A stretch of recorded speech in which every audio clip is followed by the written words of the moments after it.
Hi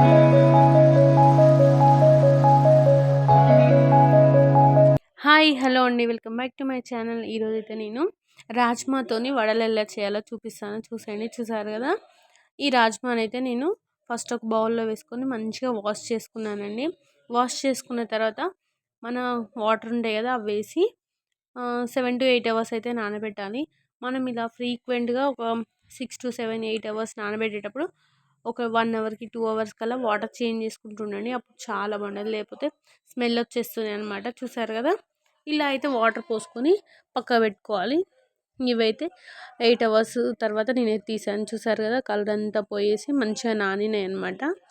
చూసారు కదా, ఇప్పుడు ఒక మిక్సీ జార్ తీసుకొని ఇవన్నీ వాటర్ అన్ని స్ట్రెయిన్ చేసేసి మిక్సీ జార్లో అయితే వేసుకోవాలన్నమాట. చూసారు కదా, ఇవైతే చాలా బాగుంటాయి, ట్రై చేయండి.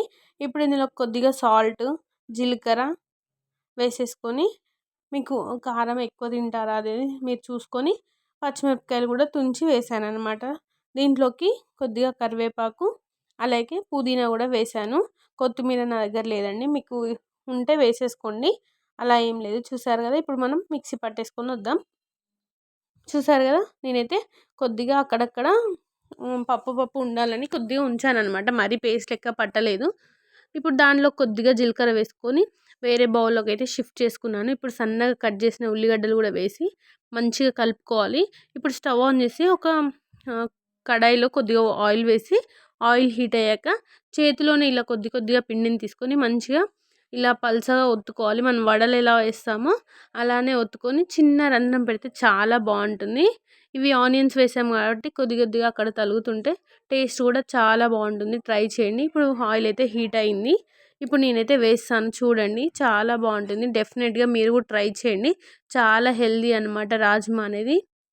ఇలా ఒకటి 2 3 వేసేసుకొని మంచిగా డీప్ ఫ్రై అయితే చేసేసుకోవాలి. చూసారు కదా, ఇలా ఒక్కొక్కటి మంచిగా వేసేసుకున్నాను అనమాట. నేను పలచగానే వేస్తాను, మందంగా వేస్తే బాగుండవని. చూసారు కదా, కొద్దిగా షేప్ అనేది పోయింది, కానీ టేస్ట్ చేస్తే చాలా బాగున్నాయండి. మీరు కూడా ట్రై చేయండి. ఇది కర్రీ కానీ ఎలా చేసుకున్నా బాగుంటుంది. నేను కూడా డిఫరెంట్గా ట్రై చేద్దాము అని ఇలా అయితే వడలు వేశాను. మా వాళ్ళైతే తిన్నారు, చాలా బాగున్నాయి అన్నారు. కానీ అక్కడక్కడ ఈ పప్పు ఉండడం వల్ల కొంచెం గట్టిగా అనిపిస్తుంది అని అన్నారు. అప్పుడు గుర్తుపట్టారు, అప్పటిదాకా వాళ్ళు కూడా గుర్తుపట్టలేదు, తిన్నారనమాట. చూసారు కదా, ఇలా అన్నీ చేసేసాను, చాలా బాగున్నాయండి. మీరు కూడా డెఫినెట్గా ట్రై చేయండి. చూసారు కదా, ఇలా మొత్తం అయితే వేసేసాను. ఇలా వేసేసి ఇంకా అందరం తిన్నాం అనమాట. మీరు ట్రై చేసి నాకు ఎలా ఉందో కామెంట్ చేయండి. అలాగే మన ఛానల్లో నేను ఫస్ట్ టైం చూస్తుంటే డెఫినెట్గా లైక్, షేర్, సబ్స్క్రైబ్ చేయడం మాత్రం మర్చిపోకండి. చాలామంది వీడియోస్ చూస్తున్నారు కానీ సబ్స్క్రైబ్ చేయట్లేదు. ప్లీజ్ సబ్స్క్రైబ్ చేసుకోండి మన ఛానల్ని. అలాగే రివ్యూ ఇవ్వడం మాత్రం మర్చిపోకండి. బాయ్.